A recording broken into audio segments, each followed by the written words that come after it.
I put out a video yesterday demonstrating the use of a vaporizer to inhale SLU-PP-332, and I also mentioned that I would be making an instructional video on how to use my oil conversion kit for slow-release peptides with SLU. So this is an all-in-one update on the vaporizer, and we're going to get into the instructions. First off, how did this work?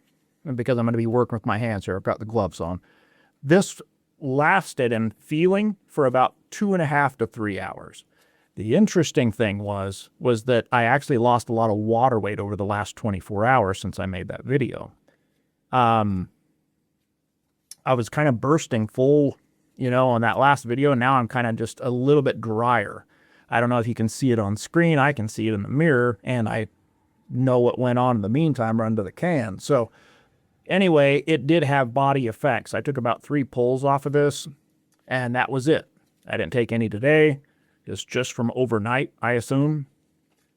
But it did actually change the look. And the interesting thing is I had a lot of carbs last night. So it's not like I was depleting myself intentionally. I had a couple of packages of nutty bars, I hate to admit. But yeah, I kind of pigged out and still ended up shedding water weight and looking tighter. So I would say the physical effects are intact along with the little bit of, uplift that you feel in general from SLU, mentally and energetically.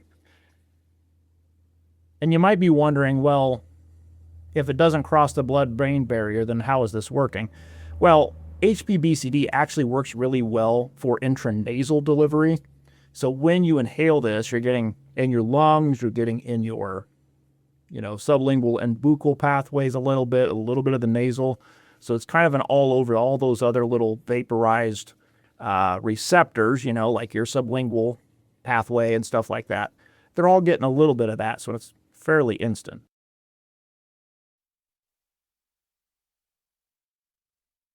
Now on to the instructions for the oil slow release conversion kit.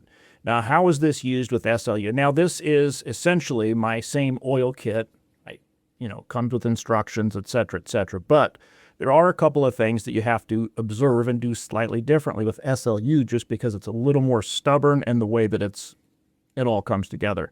And if you order one of my oil conversion kits, I do appreciate it if you let me know. I'm not scolding anybody. I'm just saying, in general, it helps if you let me know what you'll be using it for. Just that way, if there's something extra that needs to be added or specific instructions, or if available, sometimes with some things I can actually send a sample that you can work off of. That said, let's get into it. What are we making here? What we're going to make today is 20 milliliters total of 25 milligram per milliliter SLU-PP-332.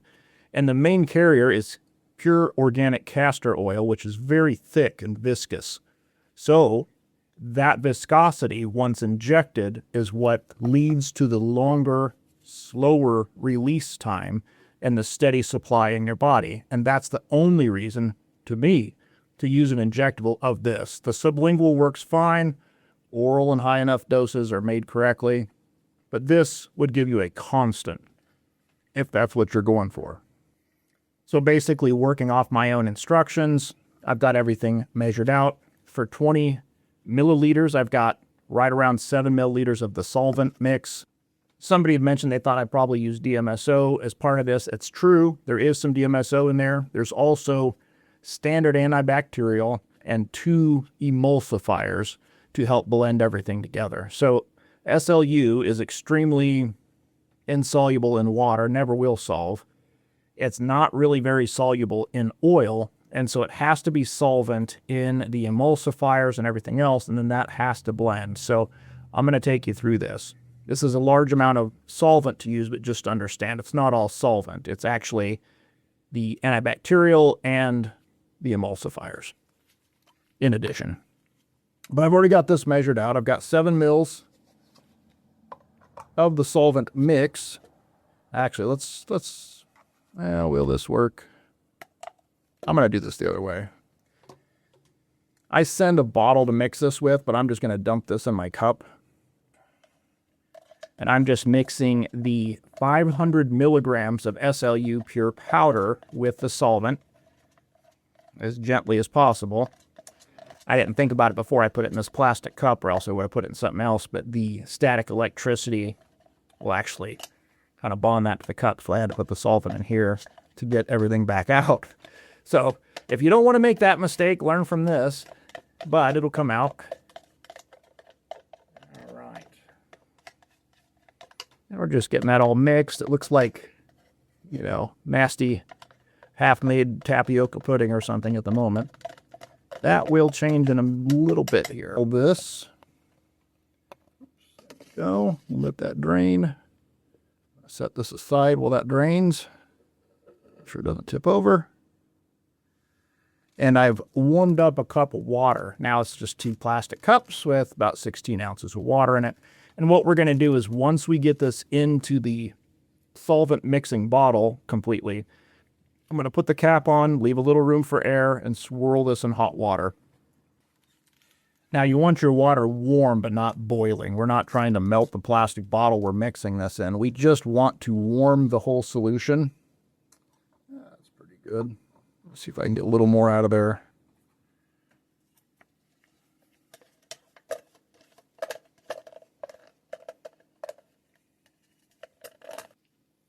And there's our mix right there. Pretty chunky, okay? I'm going to squeeze this bottle slightly so if it expands. There we go. I'm going to tighten the lid. Make sure my fingers aren't too slippery. And all I'm going to do is take this mix and swirl it around in this heated water, okay? Now, in my instructions, I mentioned that, you know, I have, you know, my equipment that I use to make stuff. So it's, you know, hot pad, digital hot pad with stirrer and stuff like that. If you don't happen to have that, or you don't have a sous vide or something, something that's real accurate, just don't have boiling water, but you're going to need some warmth to get this to really take. And this may seem boring, but, you know, this is what it takes to get it into solution. And see, this is not going to significantly, you know, we're not shaking the crap out of it. We're just gently swirling it around in there until it goes into solution. See, once this is all into solution firmly, at room temperature, providing your room temperature 65, 70 degrees, it's very stable. Here's a previous mixed so you can see.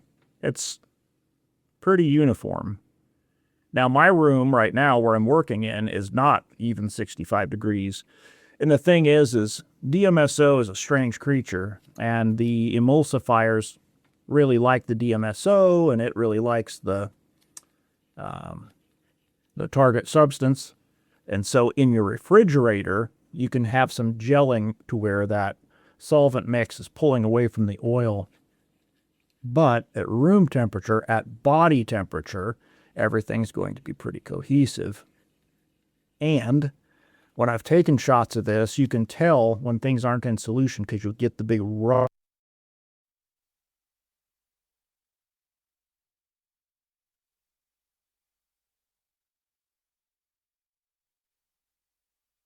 Well, apparently I ran out of storage room. I don't know how much I lost there, but essentially all I'm at is, the place I'm at is I've heated the solvent mix and the target product, and it's sitting on the bottom because it's heavier and more dense, and then the castor oil is sitting on top, and now I am warming up the combo mix. So you want to mix your target product with the solvent first. Make sure that's in solution, even if you have to put in a little heated water and stir around.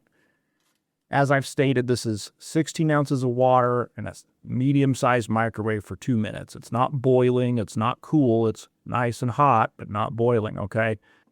And I'm going to let that warm for just a little bit and make sure that oil gets up to temp, and then we're going to swirl it and get that into solution. Okay, let's check this.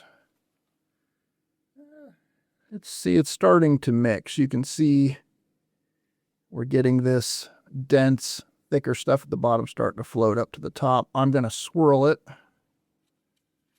And that's the thing, too, is if you store your oil SLU in your refrigerator, it will separate out just a little bit because the cold temps like to encourage gelling of the emulsifiers, the MSO, and that sort of thing. So you might have to get it at room temp and roll it back and forth in your hands like this. I like these little squirt bottles. They're 10 mil in lieu of an actual sealed glass vial because they have a little squirt thing. You can backfill a syringe, just squeeze. So when I send my kits out to anywhere that I don't have to deal with customs, you're probably going to get a little of both. If you're overseas, you're not going to get, I'm not going to send sealed vials because it just looks bad. It looks like you're manufacturing. I don't want to put you in that position with your customs. So, yeah, there we go. That's pretty much it. There's a little bit of air bubbles because I've been messing with it. Oh, that's it. Nice and clear. Should be in business. Like I said, I use this as a concentrate. I take 0.1 mil out, and then I add in a little bit of either my TRT shot. Adding that extra castor oil or something else with castor oil in it will stretch that time in the system. But anyway, hope this was helpful. And for the guys that do order, here's your instruction video.